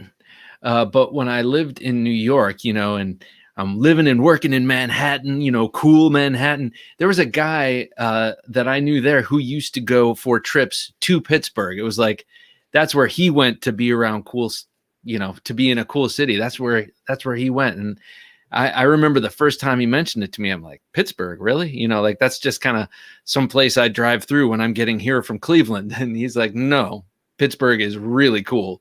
Not trapped, but situated between three rivers. And, it's just got a real dynamic feel to it. And I've heard great things about it. I'm not surprised to hear that you had a good time there.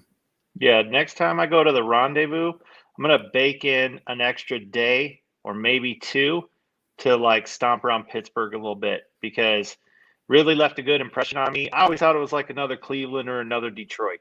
You know what I mean? Mm-hmm. Like kind of just lumped it in like that. But I think it's got a totally different vibe. Huh. Interesting. I don't know. Part of me bristles. You're like lumping in with Cleveland. Cleveland's awesome, but I haven't lived there in so long. I can't. Just like a typical Rust Belt city. You know what I'm saying? Yes, I know. Yeah, I know exactly what you're saying. I just I got a totally different vibe. So, Caleb, have a good one, man. Great to have you here. Actually, I think we're moving into knife fight territory. Since I have you here, Ben, would you be willing to do a little knife fighting? Cool. I saw your mic is muted. Yeah, I try not to let you guys listen to me swallow. That's the worst. You're right. No one likes that. Thank you. Let me see here. Do I have? No. Okay. All right. I got too much stuff on my desk here. So we're gonna do a little knife fight, and this one it's a hot button one. It's the old standard versus the new standard. Are you I could talk till I'm blue in the face about the Sebenza. I don't even know what the other one is. You don't to know be the completely Koenig honest. Arius. You don't No. know the. No, I'm just kidding. You Teach would me. know it. You would know it if you saw it. It is it is kind of teardrop shaped, and Koenig knives is known for just like really exquisite engineering. So since you don't know that, why don't you take the Chris Reeve Sebenza, and I will take the Koenig. Good night, sir. You have a great one too. Thank you. I've been pawing my new knife the whole time. This beautiful Merlin with that gorgeous bocote wood and great. the cool liners. Yeah, this gentleman, Marcus, loaned this to me to check out, and then gifted it to me as I checked it out. So what a nice treat. So I'm just gonna sit here and fondle it while we argue the Chris Reeve Sebenza versus the Koenig Arius. So just so that you can effectively argue, why don't I start first? Okay. So that you can get some idea of the knife. Okay. All right. Well, ladies and gentlemen, thank you very much for this honor. I'm going to give myself a minute here. I am going to be arguing for the superiority of the Koenig Arius when we're talking about two knives that have basically defined the standard for modern frame lock folders. The Sebenza is a wonderful knife, and it will always have a place, a firm spot in the history of some of the finest knives. But I do have to say, history. When you pick up a Koenig Arius, you know right away that you are holding something special, something that is both light and heavy at the same time. Now, light in terms of weight, but heavy in terms of its worth. This knife has the smoothest action of any flipper I have ever held and used, and I also have tried out the non-flipper version and flipped it open with my thumb or my middle finger, and have gotten such smooth action that it really defies all experience. But of course, a knife isn't all about action. I'm running up against time. The very thinly ground hollow ground blade is an exquisite cutter, and the looks might be polarizing. Most people love it. I am not a huge, great fan of its aesthetics, but once I got it in hand, I realized this is the new standard for the superior modern folding knife. And scene. Have a great night, John. Take care, man. Always a pleasure, sir. All right. So what do you say? Yeah, I'm ready whenever you give me All a right. signal. I'm going to give you a minute and a half because I went on. All right. All righty. Go for it.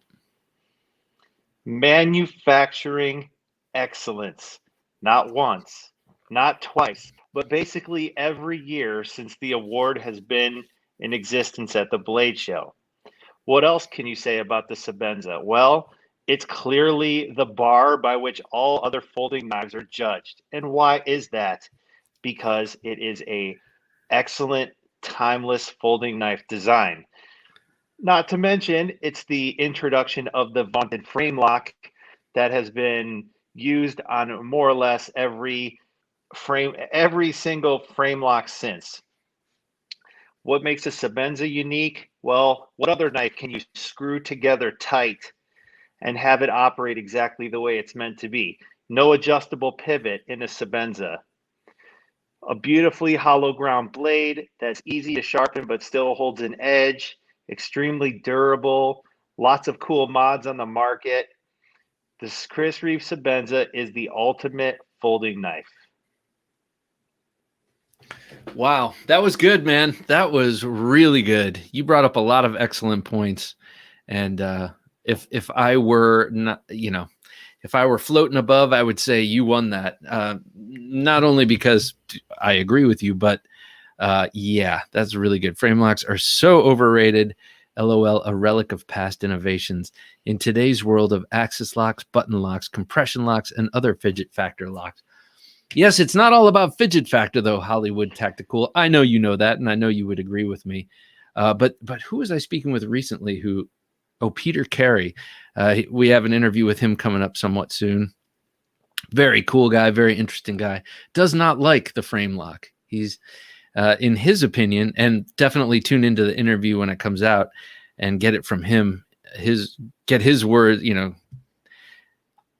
get the idea from him and his words. I'm sorry about that, but he's like, it's easy to manufacture slop into a frame lock. So let me know what you think. Check that out. But interesting, you should say that, Hollywood.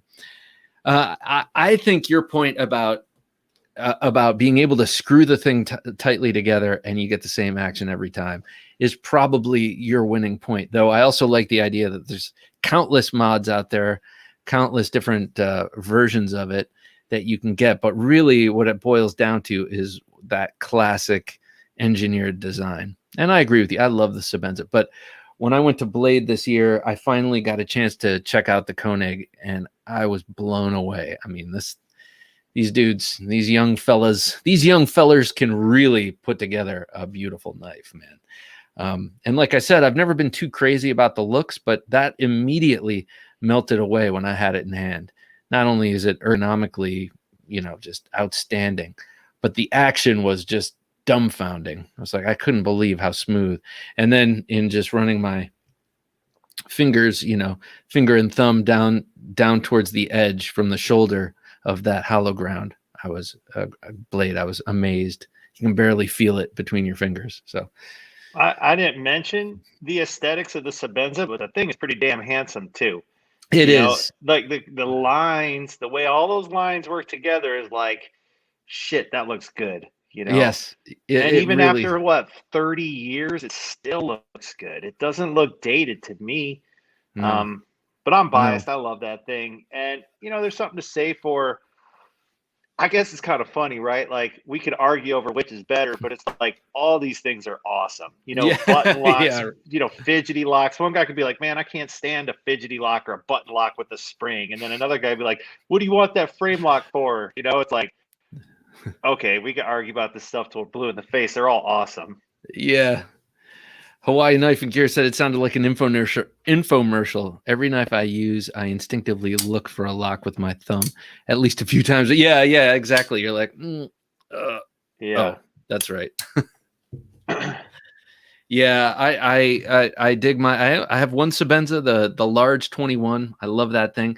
I am very interested suddenly in I would like to get one of the knives, I guess the 31 or the Umnumzan with the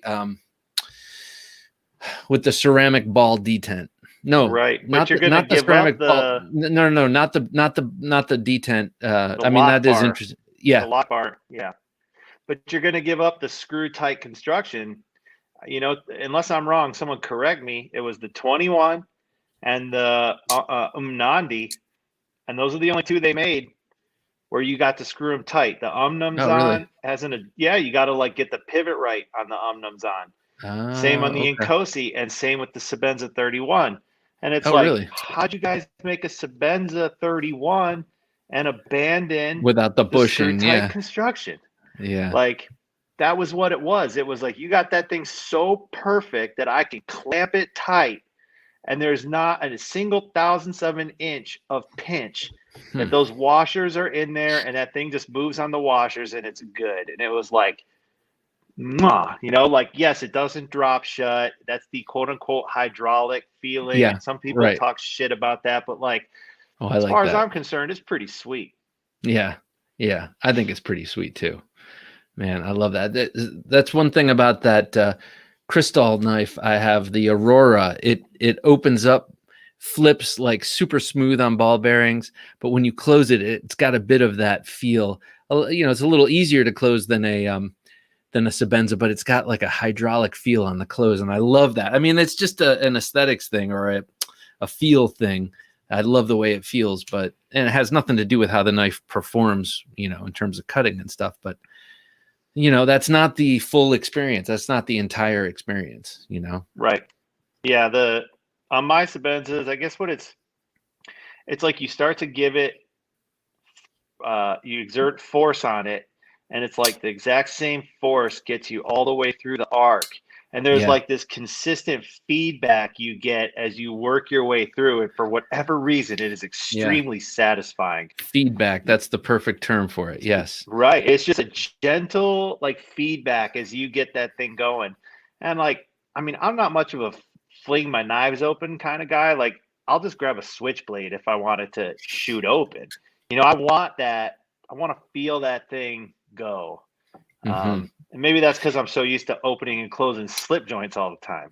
Right. You know? But on the open, you get that same feel, that same consistent feel the whole way open. Open and closed.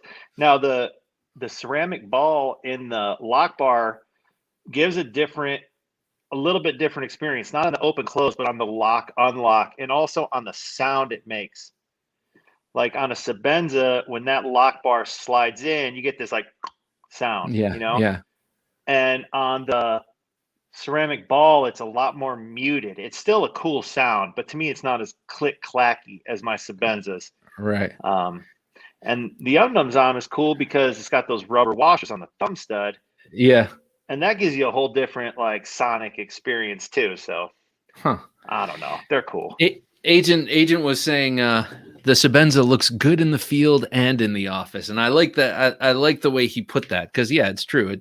That knife is aesthetically just fits all occasions. You know, it's dripping in style. That thing. It is. You could wear that thing. You could have a small one with some like inlays with a tuxedo and look good. Yeah. You know, and then you could just have a big one with whatever, plain Jane or with micarta inlays. And it'd be rough as hell on that thing. You know? Yep. That's mine. And since I got it sharpened by Jared Neve and had the tip fixed, man, that thing is just, I'm going to carry it tomorrow. That's what I'm going to carry tomorrow. There you go. You've convinced me. All right. I think this is it. I think I'm pulling into the station. I like the Victorinox multi-tools versus Leatherman. They're very unique. Feel tight tolerances. Yeah, I agree. We did a Victorinox versus Leatherman knife fight at some point in the last year. That was a good one because they are both multi-tools. People forget that Swiss Army knives are multi-tools, but that's exactly what they are. Man. All right, Ben, it's been a pleasure, man. Thanks for jumping in. It's always great to see you and always great to get your perspective. And it was cool to hear about the gathering too. And not for nothing, I'm glad you mentioned Bigfoot. Oh yeah, because I've been geeking out on the Bigfoot. Hey, I'll just say this real quick. I'm going to be at the USN gathering. That's cool. September 4th, Labor Day weekend. That's in Vegas at the Planet Hollywood. And I think I'm going to do Blade Show West, which is October 8th on my son's birthday. So we'll celebrate his birthday a little early. And yeah, I got to send in my form for that, but I think I'm going to do it. So come check me out. I'll have some more prototypes by then too. Awesome. Go check him out at USN and at Blade Show West. Thank you, Nightsticks. He just said it's his favorite stream. I love seeing that. Love hearing that. Nice. Hero Sticks. Why did I say Nightsticks? Thank you, man. Good night. And well, you guys, thanks again for joining us. Join us on Sunday. We got another great interview show. And of course, next Wednesday, I'll be showing off more knives. It's a couple of the things I got in today that I didn't have time to put out. We got Sean Kendrick on Sunday. What an interesting guy making really cool knives. We have a very lively conversation. He is a character, man. So it was great to talk to him. So check that out on Sunday and be sure that you have an awesome 4th of July. And remember to be grateful for everything we have in this country. We are very, very, very lucky. All you have to do is go to another country to remember that. Done that a number of times, and I always come back grateful, even when it's an awesome country like Italy or something like that. So in any case, guys, thanks for watching. Thanks for listening, and we will see you next week. And until then, don't take dull for an answer.